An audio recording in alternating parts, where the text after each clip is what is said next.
Assalamualaikum. Nama saya Muhammad Fazlan bin Muhammad Razali, nombor matrik G17A0086. Hari ini saya akan membuat pembatangan mengenai tajuk kajian akhir raya, iaitu analisis nilai-nilai akidah dalam filem Munafik. Terus kita pergi kepada pengenalan. Filem di Malaysia semakin maju dalam meningkatkan industri perfilman dengan pelbagai genre. Filem merupakan salah satu teknologi media yang paling terbaik dalam mengangkat unsur keagamaan.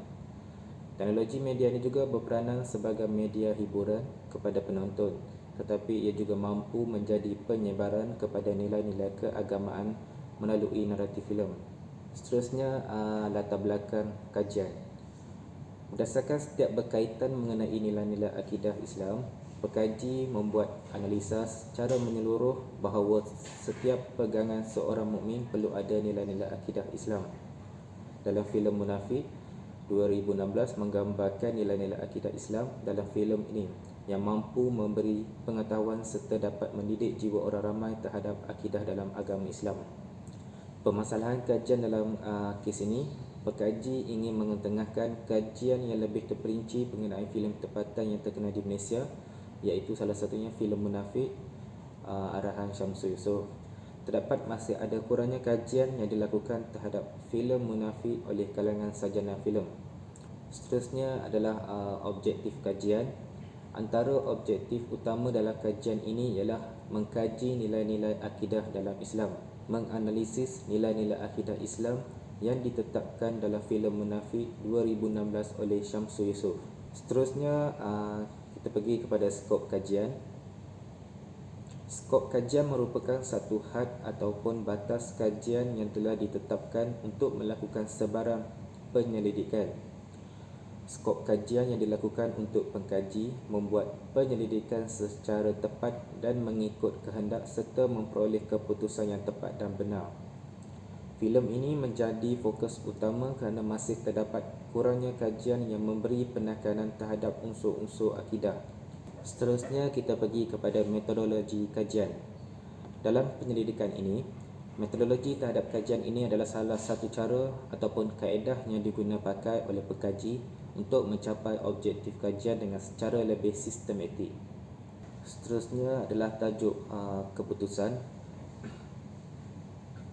Berdasarkan pada pemerhatian jawapan tersebut, seramai 23 orang responden terdiri daripada golongan yang berumur di peringkat awal.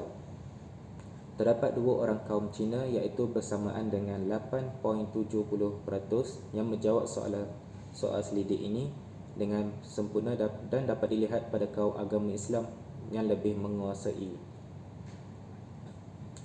Kebanyakan responden bersetuju mengenai penyampaian jalan cerita filem Munafik 2016 yang mampu memberi kesedaran kepada penonton melalui penyampaian nilai akidah yang berteraskan agama Islam mengikut ajaran Allah Subhanahu Wa Taala.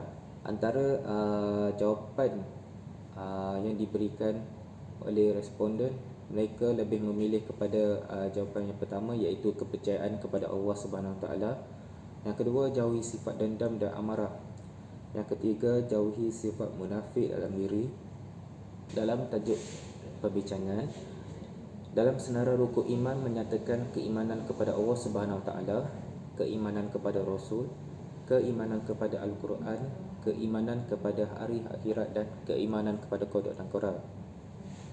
Seterusnya, kita pergi kepada kesimpulan.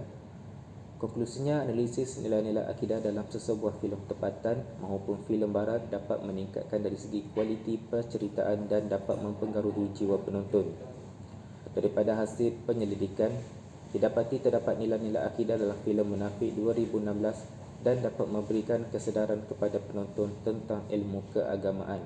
Kaji juga mengharapkan agar pengkarya tempatan terus giat menghasilkan filem seram yang berteraskan pada unsur keagamaan kerana ianya dapat memberi didikan serta pengajaran kepada orang ramai, malah juga dapat memberikan hidayah kepada orang bukan Islam untuk mengetahui dengan lebih mendalam mengenai agama Islam, dan ianya juga dapat membuka pintu untuk mereka memeluk Islam.